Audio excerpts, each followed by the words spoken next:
She was just a maid, until her hidden talent stole the millionaire CEO's heart. Nathan Cole, a millionaire CEO, had crossed that hallway 1,000 times. He didn't mean to stop walking. Same polished floors, same quiet walls, same carefully curated silence that followed him home every night. But this time, something interrupted it. At first, he thought it was his imagination. A sound, soft, uncertain, almost fragile, floated through the air like it didn't belong there. Not loud enough to demand attention, not sharp enough to alarm, just present, human. He slowed his steps. Then he stopped completely, because the sound wasn't coming from outside the house. It wasn't coming from a television or a speaker or a forgotten radio. It was coming from inside, from the back sitting room, from the piano no one ever touched. And somehow, though he couldn't yet explain why, Nathan felt it before he understood it. The music wasn't polished. It wasn't perfect. But it carried something he hadn't felt in years: honesty. He stood there, one hand still on his phone, unread emails glowing on the screen, deadlines waiting for him to respond. For once, none of it mattered, because the music wasn't supposed to exist, and the person playing it wasn't supposed to be able to. Before we continue the story, comment below which city you're watching from. Enjoy the story. Elena, the maid, arrived before the sun most mornings. She always did. The city was still half asleep when she stepped off the bus, pulling her coat tighter as she walked the final block toward the gated property. The street was quiet, lined with tall trees and houses that looked more like museums than homes. She paused briefly at the side entrance, as she always did, not because she needed to, but because it gave her a moment to prepare. Inside, she would disappear. She signed in, tied her apron, and slipped into the role she knew by heart. The maid. The woman who moved through rooms without leaving fingerprints. The woman whose presence was measured by how little she disrupted the order of things. She cleaned without noise. She organized without question. She followed instructions precisely. That was how she kept her job. That was how she survived. The house itself was immaculate, every surface polished, every object placed with intention. But to Elena, it felt hollow, cold, like a space designed to impress strangers rather than comfort the people who lived in it. She dusted marble countertops that no one ever leaned against. She arranged furniture no one ever sat on. She folded linens that never smelled like sleep. And while her hands worked, her mind drifted. Music followed her everywhere. She counted rhythms while she wiped glass. She replayed melodies while she vacuumed long hallways. She hummed under her breath when she was sure she was alone, always softly, always carefully. Music wasn't something she talked about. It was something she protected. Years ago, she'd learned the cost of letting herself hope too loudly. Back when she was younger, when a community center instructor had pulled her aside after a recital and asked her if she'd ever considered formal training. Back when there had been talk of auditions, scholarships, possibilities. Back when life intervened. Her mother's health had declined suddenly. Bills had stacked faster than optimism. Someone had to be practical. So Elena had made a choice that millions of Americans quietly make every year. She chose responsibility over dreams. She never told anyone how much it hurt. Because pain, like talent, didn't change what needed to be done. Now, music lived quietly inside her, safe, contained, unseen, just like she was. Nathan Cole noticed cleanliness. He noticed efficiency. He noticed when things weren't done right. But he didn't notice Elena. Not really. To him, she was part of the system that allowed his life to function smoothly. One of several professionals hired to ensure the house ran as flawlessly as his company. He nodded politely when their paths crossed. He said thank you when appropriate. And then, his mind moved on. He was used to moving on. His days were filled with decisions that carried weight. Contracts, meetings, calls from investors who expected results, not reflection. He told himself that his distance was necessary. That leadership required focus. That emotion was a distraction. The house was just a place to recharge between battles. He never imagined it was holding something he desperately needed. Sometimes, when Elena finished early and the house was quiet, she passed to the back sitting room. That was where the piano lived. It was an old instrument, elegant but neglected. A relic from a version of this house that had never quite existed. She noticed it on her first day. She always noticed instruments. She never touched it. Not at first. She simply stood there, imagining what it might sound like if someone cared enough to wake it. She knew better than to cross lines, but longing doesn't disappear just because it's inconvenient. It waits. Elena learned the rhythm of the house the way musicians learn timing. She knew which floorboards creaked and which didn't, which doors needed to be opened slowly, which hours were safest for silence. The mansion had its own kind of pulse, quiet in the mornings, tense in the evenings, hollow late at night. She moved through it the way someone moves through a place that does not belong. To them, careful not to disturb anything that might remind others she was there. That invisibility wasn't accidental. It was learned. Her first job in a wealthy home had taught her that presence was a liability. Speak too much, and you were unprofessional. Linger too long, and you were in the way. Ask questions, and you were forgetting your place. So Elena adapted. She made herself small, not weak, just unnoticeable. There was dignity in the work, she reminded herself. Honest labor, steady pay, no false promises. And most days, that was enough. But some days, quiet days, when the house felt less like a workplace and more like a museum, she felt the weight of what she'd set aside. Music had once been her language. She remembered sitting at an upright piano in a borrowed church hall, feet barely touching, the pedals, fingers trembling as she played for the first time in front of strangers. She remembered the silence afterward, the way people looked at her, not as a helper, not as someone passing through, but as someone worth listening to. That feeling had been intoxicating and terrifying, because it came with expectation, and expectation was something she couldn't afford. Now, music lived in fragments, half-finished melodies she replayed in her head while scrubbing sinks, harmonies she adjusted mentally while ironing shirts that weren't hers, songs that never made it past her lips. Until one afternoon, the quiet felt different. The house was empty, or so she thought. Nathan had left early that morning for meetings downtown. His schedule was predictable, his absences long. Elena worked more freely when she knew he wouldn't return until late. She finished her tasks faster than usual that day. The air felt still, suspended, like the house itself was waiting. She found herself standing in front of the piano again. This time, she didn't turn away. She checked the hallway, listened. Nothing. Slowly, almost reverently, she lifted the fullboard. The keys were cool beneath her fingertips. She pressed one. The note echoed softly through the room, imperfect, slightly out of tune, but alive.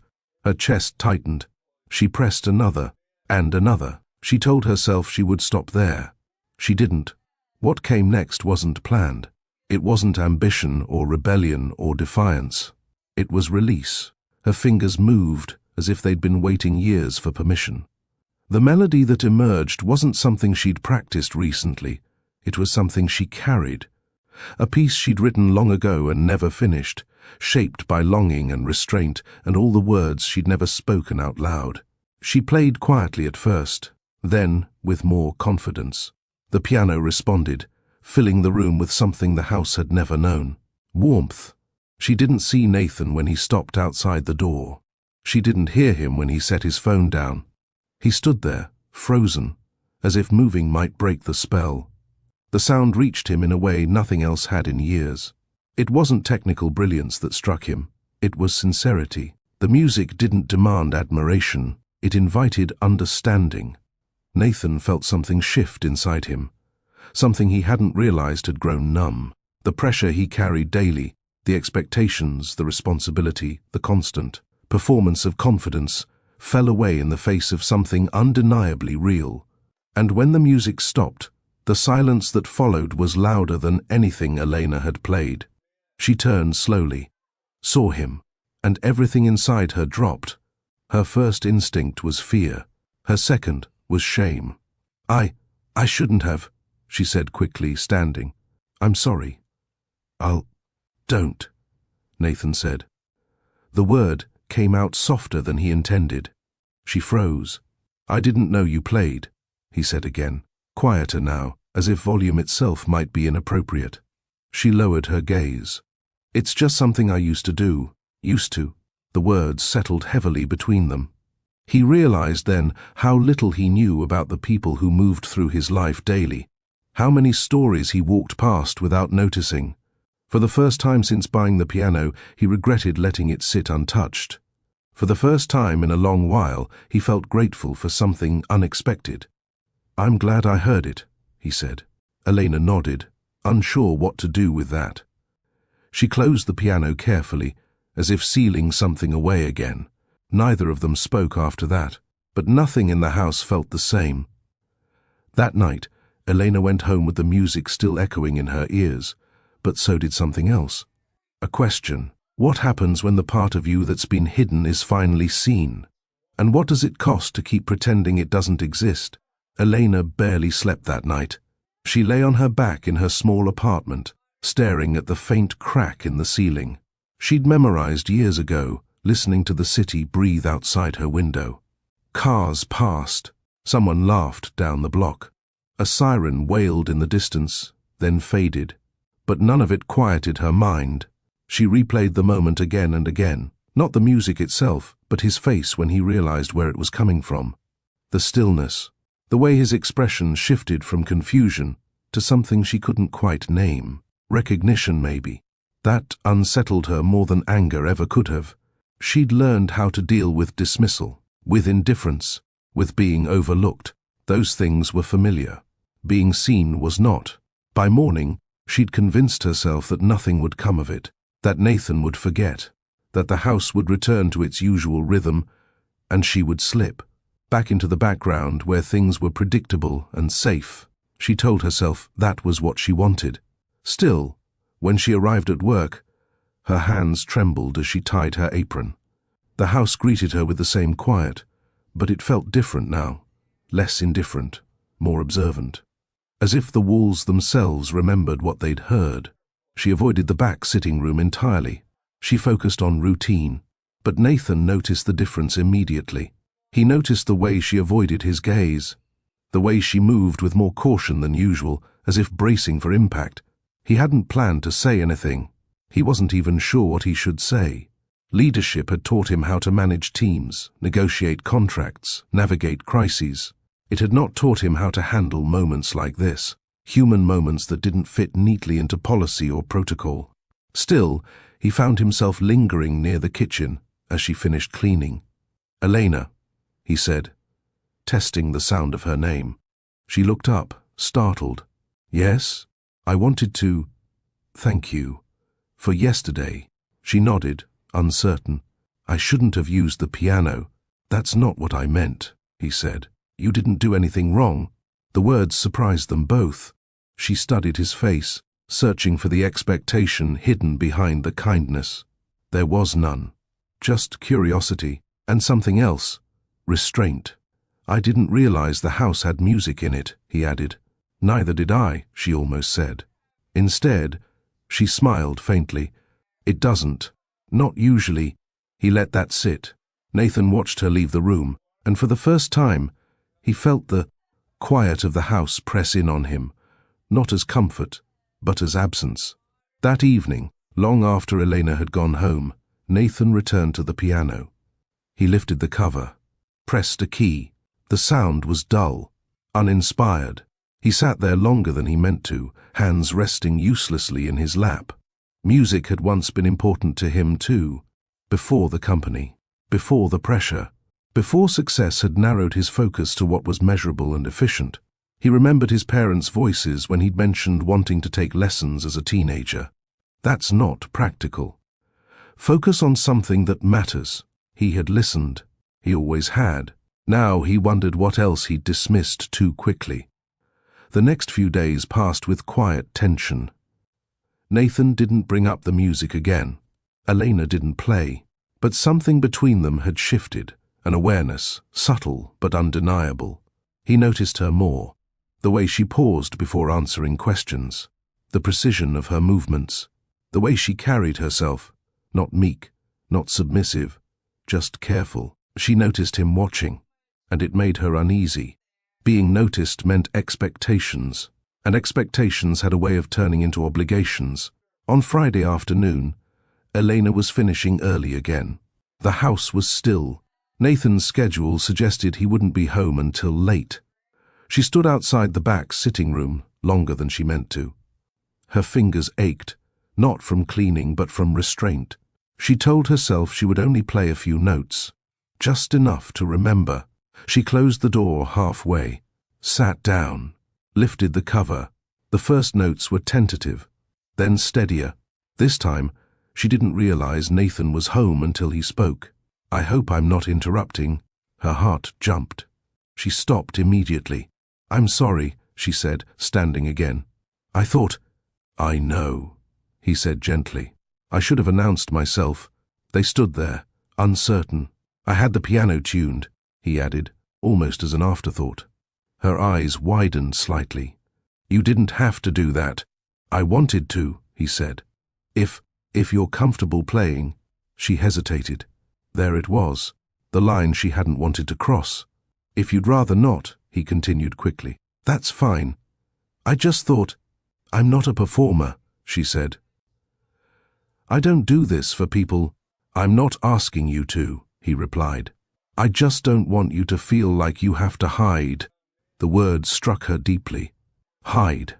She'd been doing that for years, not just with music, with herself. She looked at the piano again, at the keys that had waited patiently for her return. Slowly she sat back down.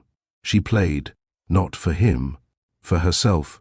Nathan listened without moving, and something inside both of them settled into place. Not romance, not yet, but respect. That weekend, Nathan's family came for dinner. Elena worked in the background as usual, moving quietly, efficiently. She didn't notice the way Nathan's sister paused near the back sitting room. She didn't see the way she frowned slightly, listening. Later, as the family gathered in the dining room, his mother leaned toward him. "Is the staff using the piano now?" she asked casually. Nathan stiffened. "What?" "I heard music earlier this week," she continued. It seemed inappropriate. His jaw tightened. It wasn't the first time his family had dismissed something without understanding it. But this time, he felt the weight of it. And for the first time, he realized that seeing Elena clearly would require more than just personal change. It would require choosing differently than he always had. Elena felt the change before anyone named it. It lived in the pauses, in the way Nathan no longer walked past her without acknowledgement, in the way his presence felt less distant, less automatic. He still kept boundaries, clear, respectful ones, but something about the atmosphere of the house had shifted. She didn't know whether to trust it. Experience had taught her that attention was rarely free. That kindness often came with expectations she couldn't afford to meet. She'd seen it happen to others, people who mistook recognition for safety, only to find themselves trapped by it later. So she stayed cautious. She played the piano only when invited, only briefly, never when guests were present, never when it might feel like a performance instead of an offering. Nathan never asked her to explain herself. That mattered. Instead, he asked questions that felt human. What kind of music did she love? When had she first learned? What did it feel like to play after so many years of silence? She answered carefully, giving him pieces, not the whole story. Some truths were earned. At home, Elena's mother noticed the difference immediately. "You seem lighter," she said one evening as they shared dinner. Elena shrugged. "Just tired less, maybe." Her mother studied her over the rim of her glass. "Or carrying something new." Elena didn't respond. She wasn't ready to name it. Hope had a way of making things fragile. Nathan, meanwhile, found himself unsettled in ways he hadn't expected. At work, his focus slipped, not because he was distracted, but because his priorities felt suddenly misaligned. He caught himself thinking about the piano between meetings, about the quiet confidence in Elena's posture when she played, about how little he knew about the people whose labor supported his life. It wasn't guilt exactly. It was awareness, and awareness, once awakened, was difficult to ignore. His family noticed too. His sister called one evening, her tone casual but probing. "Mom says you've been quieter lately." "I've been busy," he replied. "You're always busy," she said. "This feels different." He didn't answer. Because it was. One afternoon, Elena arrived to find a small stack of sheet music resting neatly beside the piano. She stared at it for a long moment. When Nathan appeared in the doorway, he looked almost uncertain. "I wasn't sure what you liked," he said. "So I tried to keep it general. If it's not helpful, we can—" She shook her head. "It's thoughtful." That word again. Thoughtful. It unsettled her more than extravagance ever could have. She flipped through the pages, recognizing pieces she hadn't played in years. "You don't have to do this," she said quietly. "I know," he replied. "That's why I wanted to." She met his eyes then, searching for the imbalance she'd learned to anticipate. There was none. Just an offering. She nodded once. "Thank you." That night, Elena stayed late, not to clean, but to practice. She moved carefully through the music, her fingers stumbling at first, then remembering. The notes filled the room with a kind of tenderness that surprised her. She hadn't realized how much she missed this part of herself. She also hadn't realized how afraid she was of wanting it back. Nathan listened from his office, the sound drifting faintly through the house. He didn't interrupt. He didn't record. He didn't analyze. He simply listened. And for the first time in years, the house felt alive. But awareness has consequences. The following week, Nathan's mother requested a private conversation. She sat across from him in his office, her posture impeccable, her expression composed. "This situation," she began, "with the staff." "Elena," he corrected gently. His mother paused. "Yes, her." She folded her hands. "It's important you understand how things appear." "Appear to whom?" "To investors, to the board, to people who matter." He leaned back, studying her. "And what exactly do they see?" "A distraction," she said calmly. "An indulgence." "She plays the piano," he replied. That's not the point," she interrupted. "The point is boundaries, image, legacy." He felt something tighten in his chest. Legacy. The word had followed him his entire life. "I didn't build this company for legacy," he said quietly. "No," she replied. "You built it to escape us, but escape doesn't mean you stop representing the family." The truth of it stung. She continued, "People like her are talented, perhaps. But talent doesn't change reality." Nathan stood. "Reality," he said evenly, "is that she's human. And she deserves respect." His mother looked at him for a long moment. "Be careful," she said. "Respect can become attachment, and attachment can cost you more than you think." After she left, Nathan remained standing, her words echoing louder than he wanted them to. For the first time, he saw the choice forming clearly, and he knew it wouldn't be easy. Elena sensed the tension before Nathan ever mentioned it. She noticed the tightness in his shoulders, the way his conversations shortened, the way the house felt heavy again.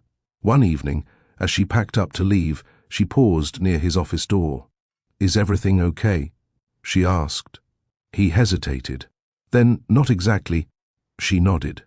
"You don't have to explain." "I want to," he said. They sat in the back sitting room, the piano between them like a quiet witness. He told her about his family, about expectations, about how easily people reduced others to roles and appearances. She listened, not surprised. When he finished, she spoke softly. "This is why I kept the music to myself." He looked at her. "Why?" "Because once people notice," she said, "they want to control what they see." The honesty of it struck him deeply. "I don't want to control you," he said. "I know," she replied, "but the world doesn't always make the distinction." Silence stretched between them. Then, Elena stood. "I should go," she said. As she walked away, Nathan realized something that unsettled him more than any board meeting ever had. This wasn't about music anymore. It was about choice, and whether he was willing to make it. That night, Elena walked home slower than usual. The city felt louder than it had in weeks, cars rushing past, music spilling from open windows, laughter echoing off brick walls. Life moved on around her, unaware of the quiet shift taking place inside her chest. She replayed Nathan's words over and over. "I don't want to control you." She believed him. That was the problem. Trust had never been her weakness. It was what followed trust that scared her. Dependence, expectation, the subtle pressure to become what someone else needed instead of who she was. She had learned, painfully, that gratitude could be mistaken for obligation, and she refused to let that happen again. At home, she opened the window and sat at the small keyboard she'd bought second-hand years ago, the one she rarely played anymore because it reminded her too much of what she'd given up. She played quietly, not beautifully, honestly. The music sounded different now, less restrained, less apologetic. She stopped suddenly, hands resting in her lap. For the first time in years, she allowed herself to ask the question she'd been avoiding. What if I didn't have to choose between survival and becoming myself? The thought terrified her and thrilled her. Nathan slept poorly. He dreamed of boardrooms filled with people he couldn't quite see, their faces blurring together as they spoke in his parents' voices. Words like legacy, image, and risk echoed endlessly. When he woke, the house felt too quiet. He sat at the piano again. This time, he didn't touch the keys. He thought about the version of himself who had once believed success would make everything else easier, who had assumed distance was a necessary cost of leadership. He had been wrong. The more he achieved, the less he listened. And now, the most honest thing in his life had come from someone he'd barely noticed. That realization humbled him. It also frightened him, because seeing Elena clearly meant acknowledging how many others he'd failed to see at all. The next morning, Nathan called his assistant before Elena arrived. "I want to make a few changes," he said. "Regarding household staff." There was a pause. "Changes how?" "Professional development support," he replied. "Clear boundaries. Updated contracts. I want everything documented and ethical." Another pause. Longer this time. "I'll draft something," his assistant said carefully. Nathan exhaled. This wasn't about Elena alone. It was about doing better across the board. When Elena arrived later that morning, she sensed the difference immediately. Not tension this time. Intent. Nathan met her in the kitchen, maintaining respectful distance. "I want to be clear," he said. "Anything involving music is entirely your choice, and anything beyond your role here should be separate from your employment." She studied him. This was the moment she'd been waiting for, the moment where words turned into action. "I appreciate that," she said, "but I also need to be honest." He nodded. "I can't explore this part of myself if it's tied to this house," she continued. "Even with good intentions." His chest tightened. "I understand," he said. "I'm thinking about enrolling in evening classes," she added. "Community programs, somewhere neutral." Something like relief crossed his face. "I think that's a good idea," he said.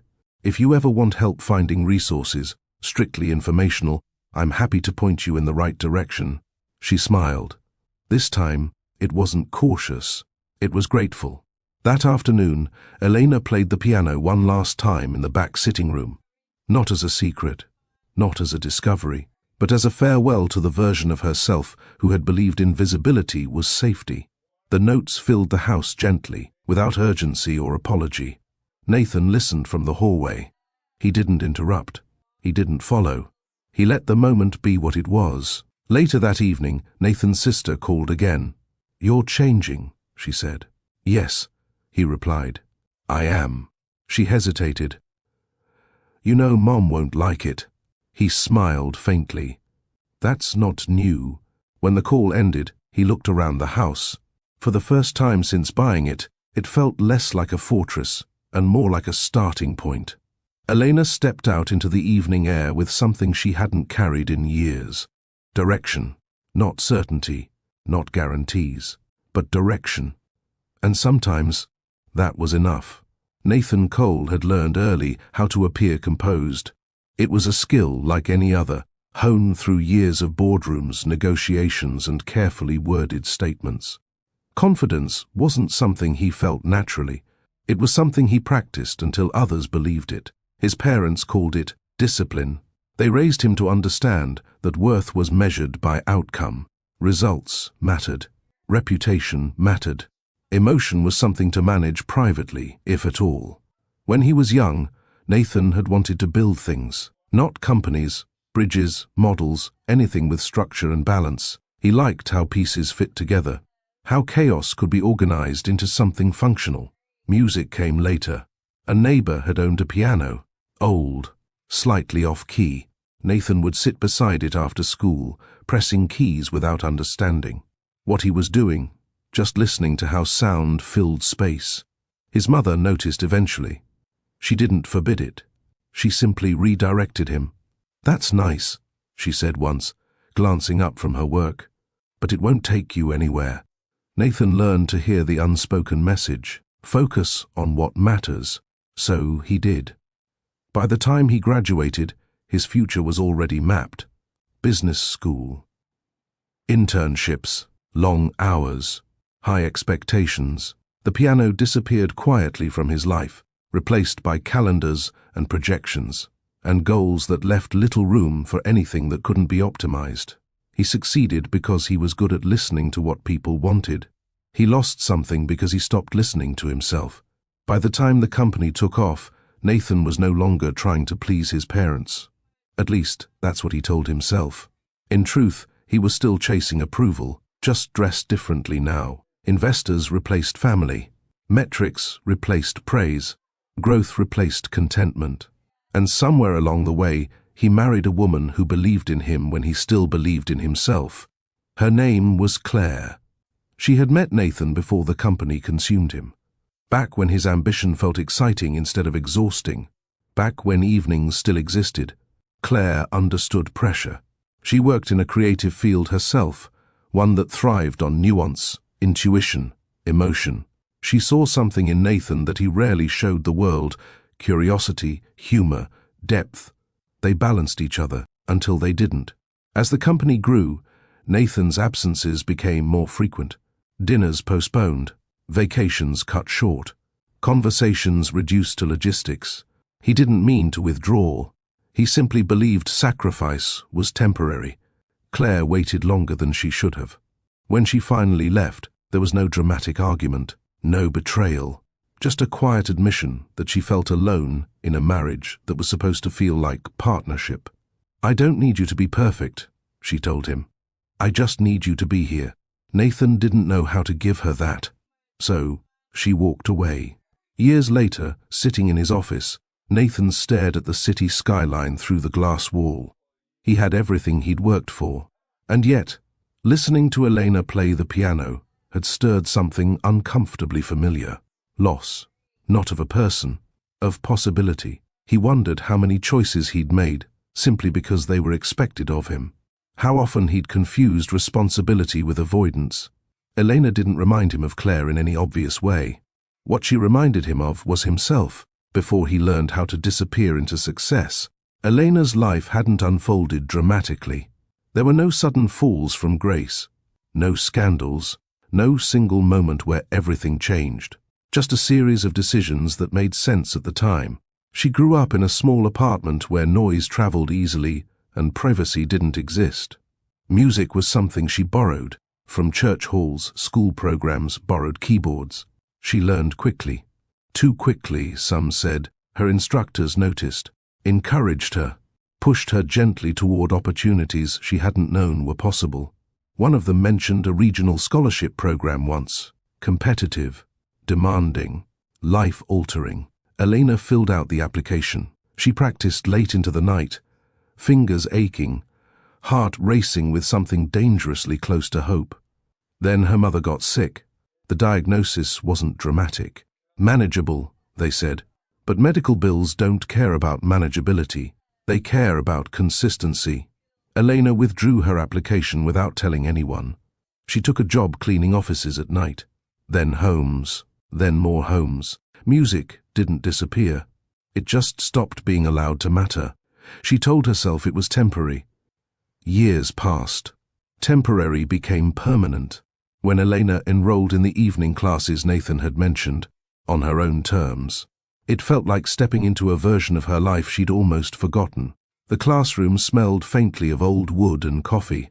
The piano was upright and well used, its surface scarred with history. She sat among people of all ages, retirees, teenagers, working parents, each carrying their own reasons for being there. No one knew her as the maid. No one knew her at all. And for the first time, that anonymity felt freeing. She struggled at first, not with the music, but with believing she deserved to be there. Every compliment felt accidental, every success temporary. She worked harder than anyone else, because she knew what it cost to let something slip away once. Claire returned to Nathan's life unexpectedly, with a call. "I'm in town for a few days," she said. "I thought maybe we could get coffee." Nathan hesitated, then agreed. They met at a quiet cafe near the office, the kind of place that encouraged conversation instead of performance. Claire looked well, calmer, more settled. They talked easily at first, about work, mutual acquaintances, the city. Then the conversation shifted. "You seem different," she said, studying him over her cup. "I feel different," he admitted. She smiled faintly. "That tracks." He told her about the piano, about Elena. He expected judgment. What he received instead was understanding. "She must matter to you," Claire said. "She does," he replied. "But not in the way people assume." Claire nodded. "That's good. Because assuming is how people miss the truth." She paused, then added, gently, "Just don't make the same mistake you made with me." He met her gaze. "What mistake was that?" "You waited too long to choose what mattered," she said. "And by the time you did, it was too late." Claire met Elena days later by coincidence. Elena was practicing late at the community center when Claire passed the open door and stopped. She listened. Then she knocked. "I hope I'm not interrupting," Claire said. Elena looked up, startled. "No. I was just finishing." "You're very good," Claire said simply. Elena smiled politely, unused to praise from strangers. They spoke briefly, casually. Only later did Elena learn who she was. Claire didn't warn Nathan. She warned Elena. "He's not cruel," Claire said gently. "He's just learned how to disappear into obligation. If you care about him, don't let him do that again." Elena absorbed the words quietly. They confirmed what she already feared. Elena didn't pull away dramatically. She didn't accuse Nathan or confront him. She simply created space. Less time at the house. More time at class. More time becoming herself without him watching.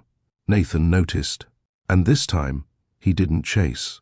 He respected the boundary. That restraint changed everything. When Elena finally spoke to him about it, it wasn't from fear. It was from strength. "I won't be someone's inspiration if it means losing myself," she said. Nathan nodded. "I wouldn't want you to be..." And in that moment, something solid formed between them. Not fantasy, not rescue. Choice. The pressure didn't arrive loudly. It crept in through conversations that ended too quickly. Emails worded just carefully enough to avoid confrontation. Invitations that stopped coming. Nathan felt it first at work.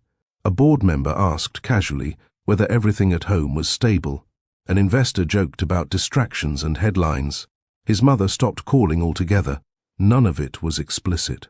All of it was intentional. He had spent his career navigating power dynamics. He recognized one now, even if he didn't like what it demanded.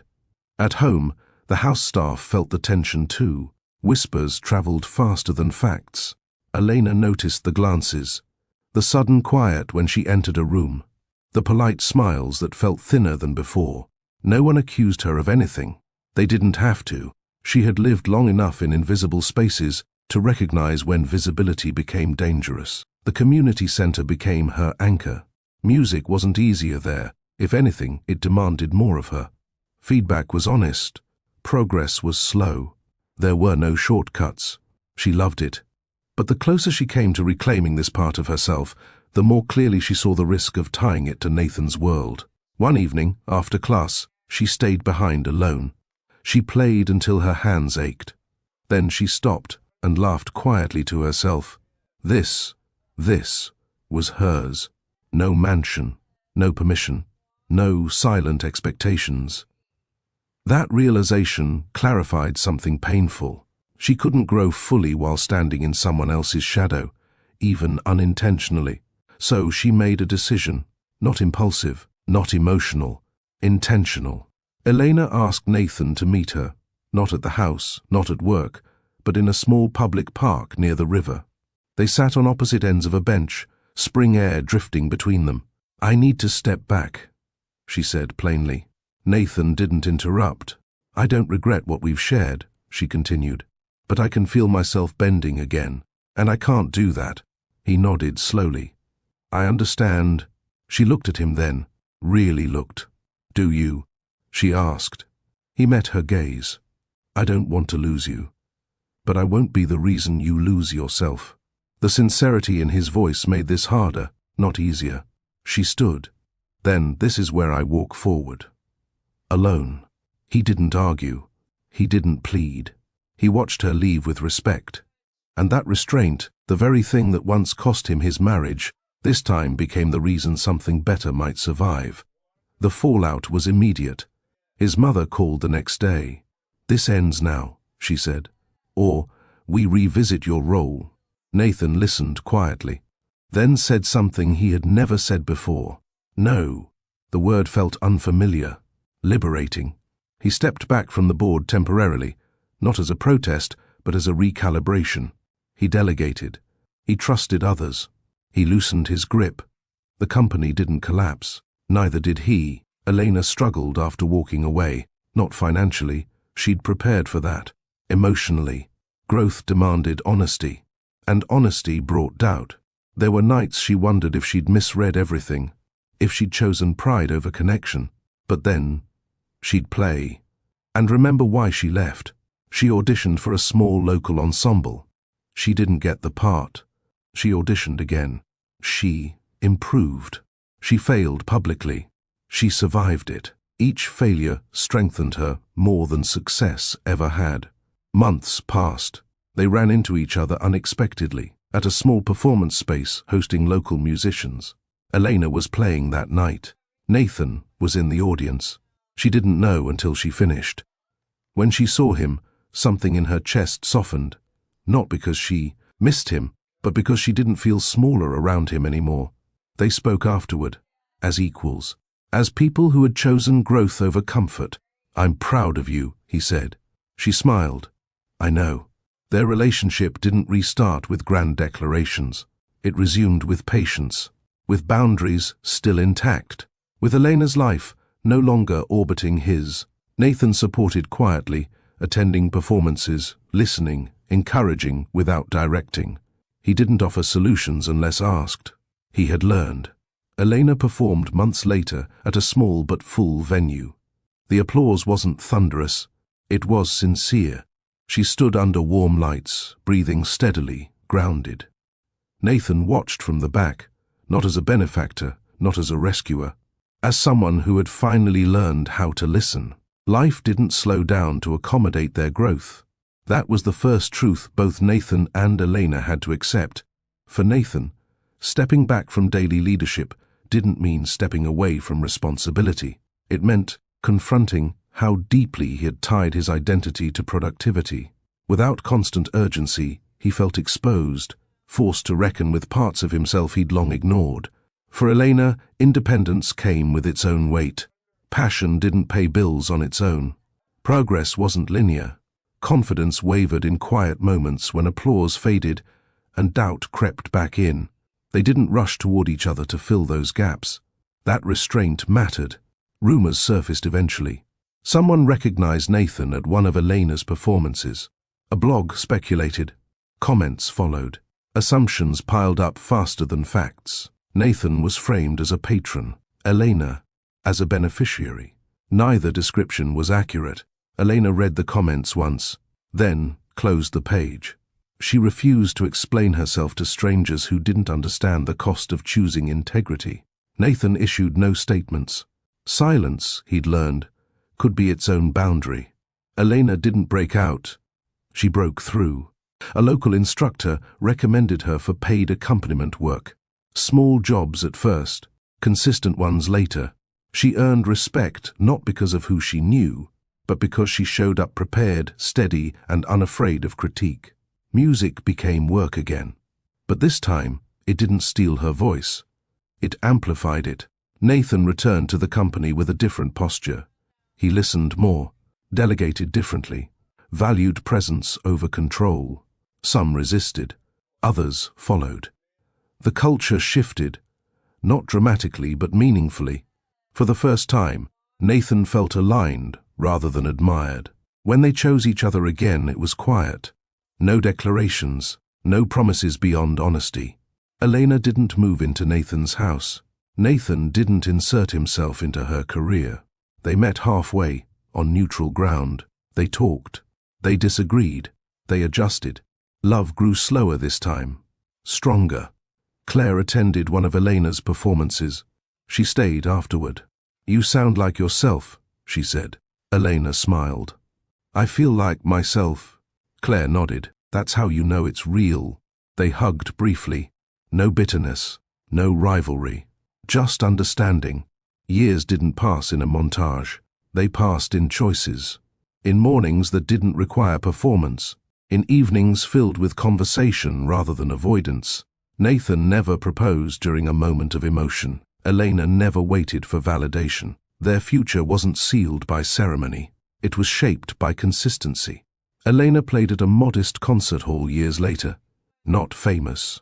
Respected. Her hands moved with confidence earned the hard way. Nathan sat in the audience, not in the front row, not in the shadows.